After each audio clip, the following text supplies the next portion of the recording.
नमस्कार साथियों, एक बार फिर से आप सभी का हार्दिक स्वागत है मेरे यूट्यूब चैनल गौरव साइंस क्लासेस के अंदर। आज का जो हमारा टॉपिक है वो रीड से संबंधित है और आज रीड का एक टॉपिक फंजाई। आज हम उसके बारे में थोड़ा पढ़ेंगे, तो चलिए शुरू करते हैं। फंजाई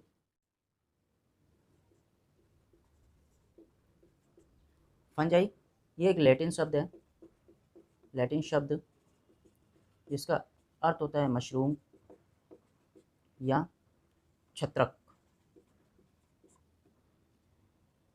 फंजाई को या कवक, इसको RH व्हिटेकर ने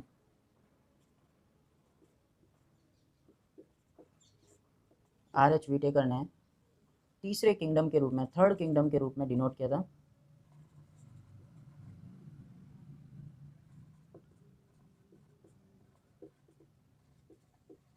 प्रदर्शित किया। RH व्हिटेकर ने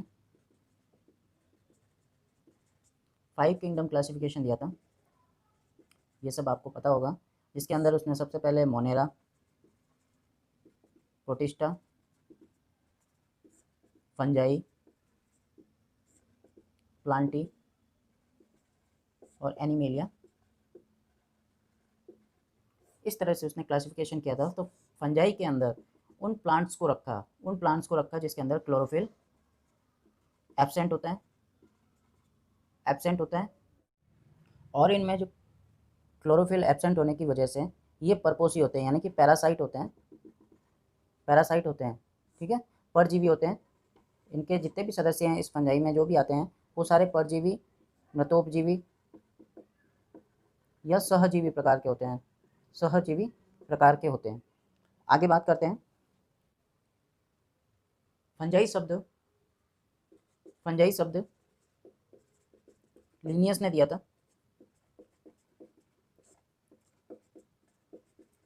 और फंजाई के जो अध्ययन है, कवकों का अध्ययन माइकोलॉजी कहलाता है। इसके अंदर हम उसके संरचनात्मक, क्रियात्मक व प्रजनन संबंधी अध्ययन किया जाता है।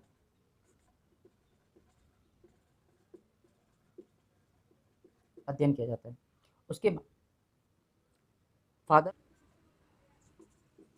फादर ऑफ मॉडर्न माइकोलॉजी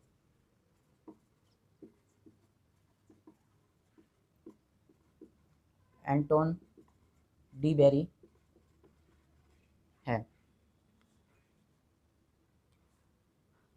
जैसे कि मैंने आपको बताया कि कवक के अंदर पर्णहरित अनुपस्थित होता है। ये मृतोपजीवी, परजीवी या सहजीवी रूप में अपना जीवन यापन करते हैं।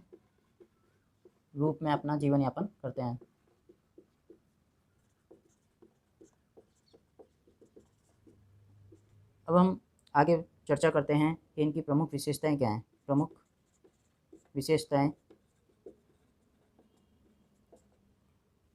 तो इनका पोषण का प्रकार मैंने आपको बता ही दिया है, तीनों प्रकार से होता है, यानी कि ये मृतोपजीवी भी होते हैं, परजीवी भी होते हैं और सहजीवी प्रकार से इनका पोषण होता है।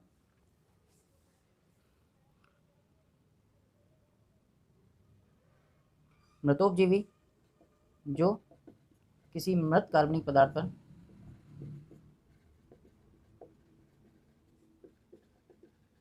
का अपघटन कर अपना पोषण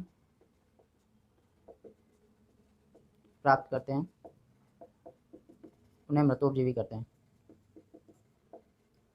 परजीवी जो जीवित पादप या जंतु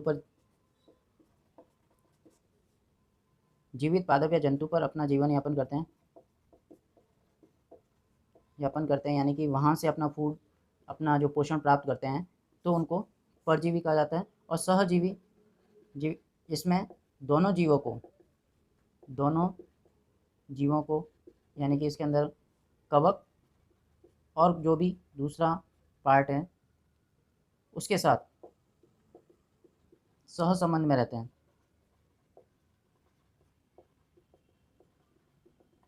जैसे कि लाइकेन लाइकेन, इसके अंदर कवक और शैवाल, जैसे माइकोराइजा कवक मूल जिसमें कवक और कुछ उच्च पादपों की जड़ें पादप होते हैं जिनकी जड़ों के अंदर कवक उपस्थित होती है।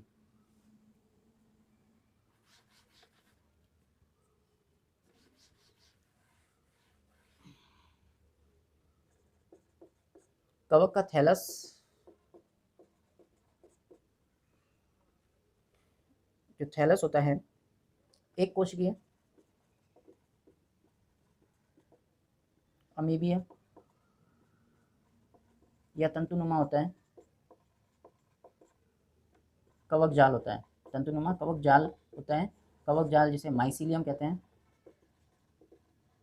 ठीक है, जो कवक का जो फिलामेंट होता है, जो फंजाई का जो फिलामेंट होता है, उस एकल फिलामेंट को माइसीलियम कहते हैं, माइसीलियम कहते हैं। तो इनका जो कवक थैलस है वो एक कोश की अमीबीय तंतुनुमा कवक जाल होता है, जिसके अंदर जो पटयुक्त या पटविहीन होता है, मतलब इसके अंदर या तो पट उपस्थित होंगे या पट अनुपस्थित होंगे।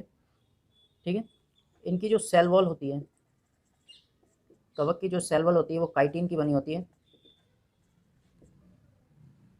काइटिन बनी होती है, जिसके अंदर सेलुलोज भी उपस्थित होता है।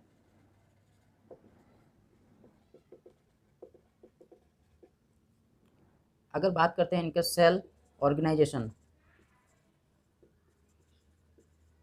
कोशिका संगठन, सेल ऑर्गेनाइजेशन, तो जो कवक है वो एक यूकैरियोटिक सेल है, यूकैरियोटिक सेल जिसके अंदर स्पष्ट न्यूक्लियस होता है, न्यूक्लियस होती है, केंद्रिका होती है। ठीक है, और सारे सेल ऑर्गेनेल्स प्रेजेंट होते हैं, जैसे कि mitochondria, ribosome, Golgi body, endoplasmic reticulum, ये सारे इसके अंदर उपस्थित होते हैं। इनका जो जीवन चक्र होता है, जीवन चक्र लाइफ साइकिल वो सरल से कठिन की ओर होता है। जैसे जैसे इनके और सदस्य आते हैं, सरल सदस्य से और सदस्य आते हैं, वो उनका जो लाइफ साइकिल है वो जटिल होता चला जाता है। ठीक है, फिर इनका आवास, अब आवास देखते हैं। आवास,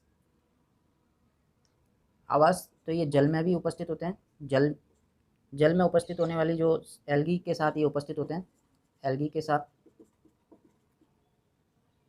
मृदा, स्थल में, ये सभी जगह पाए जाते हैं, स्थल में, मृदा में, मृदा में पाइलो, इसका एग्जाम्पल है पाइलोबस, सहजीवी रूप में, अगर मृदा में है, स्थल पे है, तो सहजीवी रूप में एस्कोमाइसिटीज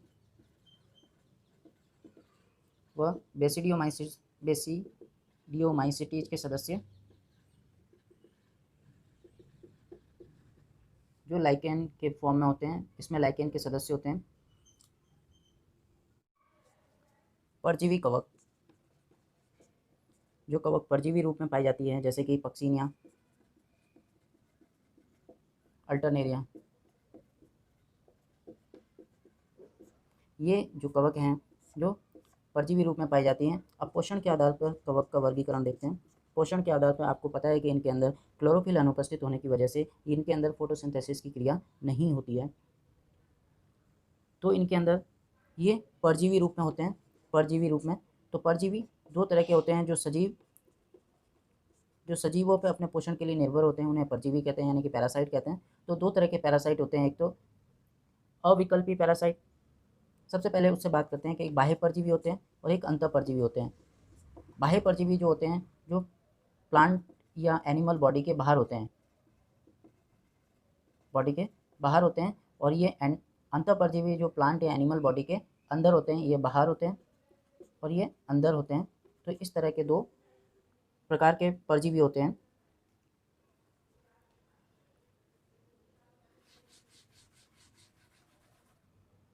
प्रकृति के आधार पर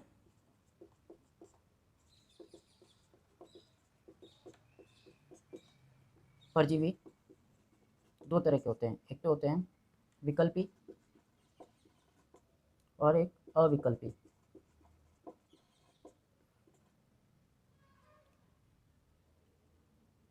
विकल्पी परजीवी में आते हैं अस्टिलागो,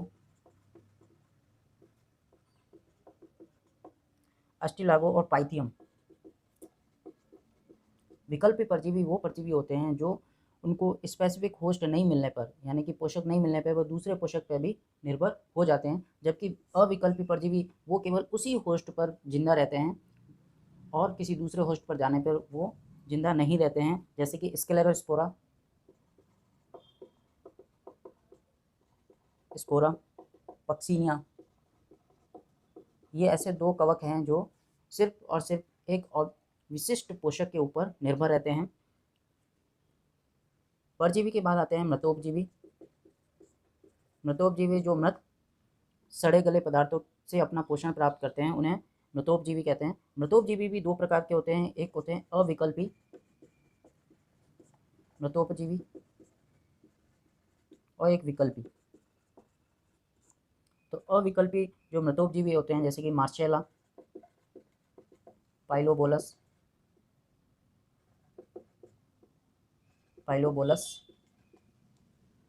और विकल्पी परजीवी में आते हैं एस्परजिलस,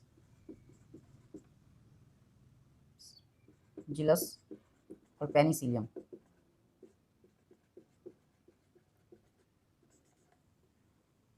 सहजीवी कवक, कवक का उदाहरण है राइजोपस, पाइथियम। राइजोपस जो जड़ों के साथ, उच्च वर्गीय पादपों की जड़ों के साथ सहसंबंध बनाती है।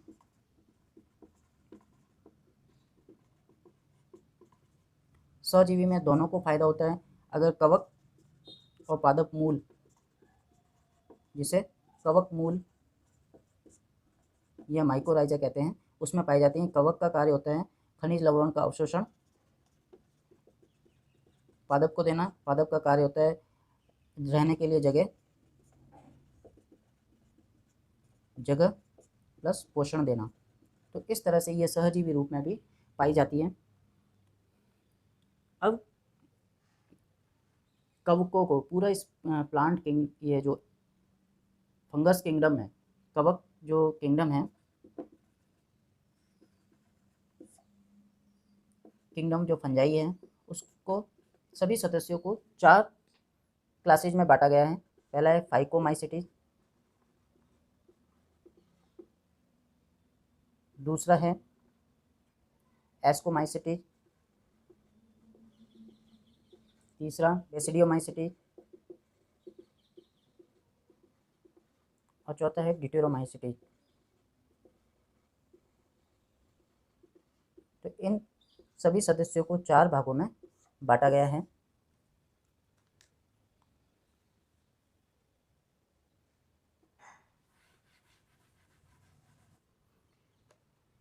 अब बात करते हैं इनके थोड़े से सामान्य लक्षण के बारे में, पढ़ लेते हैं कि कौन सी कवक, जो कौन से वर्ग में कौन सी कवक आती है। तो सबसे पहले फाइकोमाइसिटीज, ये जलीय आवासों, सड़े गले, लकड़ी, नम व सीलन वाली जगहों पर पाई जाती है, पाए जाते हैं। इसके जो भी सदस्य हैं वो जलीय आवास या सड़ी गली लकड़ी, नम व सीलन वाली जगहों पर पाए जाते हैं। इनके जो कवक हैं जाल, इनके जो कवक जाल होते हैं वह अपटीय व बहुकेंद्रित होते हैं। इनमें अलैंगिक जनन, चल बीजाणु या अचल बीजाणु द्वारा होता है।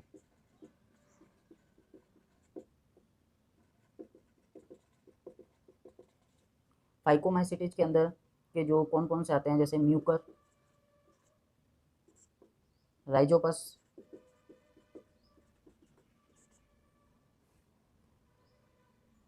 को ब्रेड मोल्ड भी कहते हैं, ब्रेड के ऊपर सबसे ज़्यादा लगने वाली जो फंगस है वो राइजोपस है। दूसरा है एस्कोमाइसिटीज, इनको सैक फंजाई कहा जाता है, सैक फंजाई कहा जाता है या थैली फंजाई।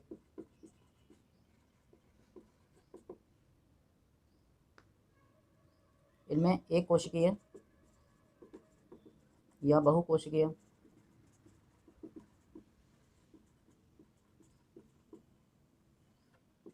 सदस्य आते हैं और ज़्यादातर सदस्य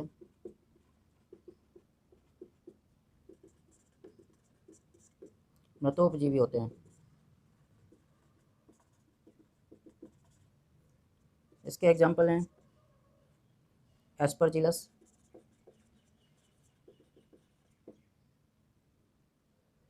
क्लेविसेप और न्यूरोस्पोरा। ये इसके उदाहरण हैं। न्यूरोस्पोरा को कहते हैं सबसे ज़्यादा जेनेटिक एक्सपेरिमेंट न्यूरोस्पोरा के ऊपर किए गए हैं। इसे प्लांट किंगडम का ड्रोसोफिला कहते हैं।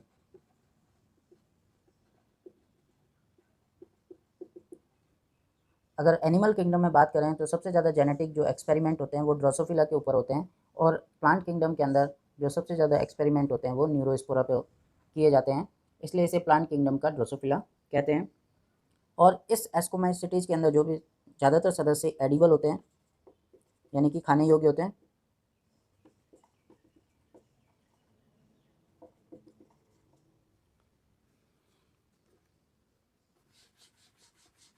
बेसिडियोमाइसिटीज,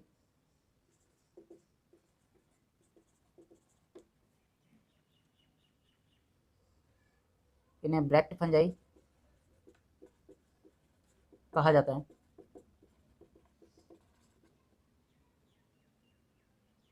ये परजीवी रूप में पाए जाते हैं।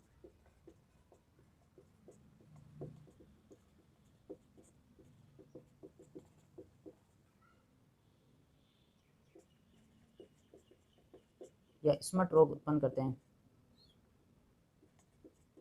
रोग उत्पन्न करते हैं।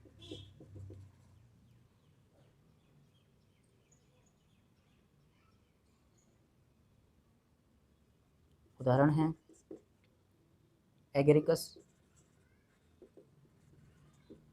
अस्टिलाको और पक्सीनिया।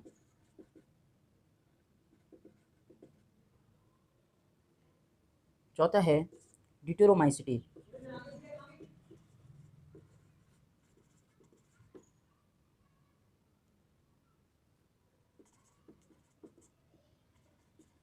कवक, इन्हें अपूर्ण कवक कहा जाता है।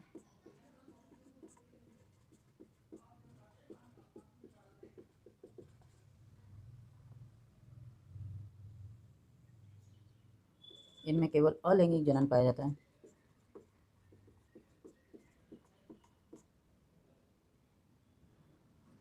कॉनिडिया द्वारा होता है।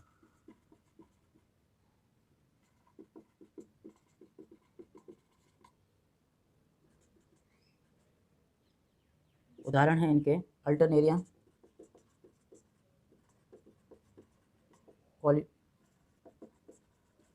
कॉलिटोट्राइकम,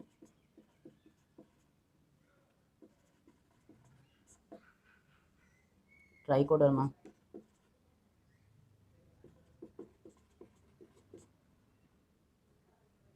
ये इनके उदाहरण थे।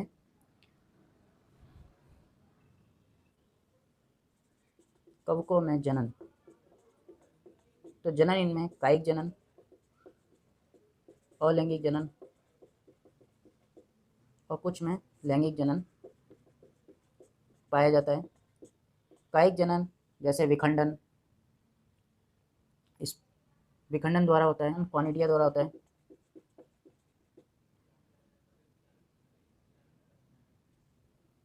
और लैंगिक जनन कोशिका द्रव्य लैंगिक जनन 3 चरणों में होता है, 3 चरणों में होता है। कोशिका द्रव्य संलयन, दूसरा है केंद्रक संलयन, तीसरा है अर्धसूत्री विभाजन।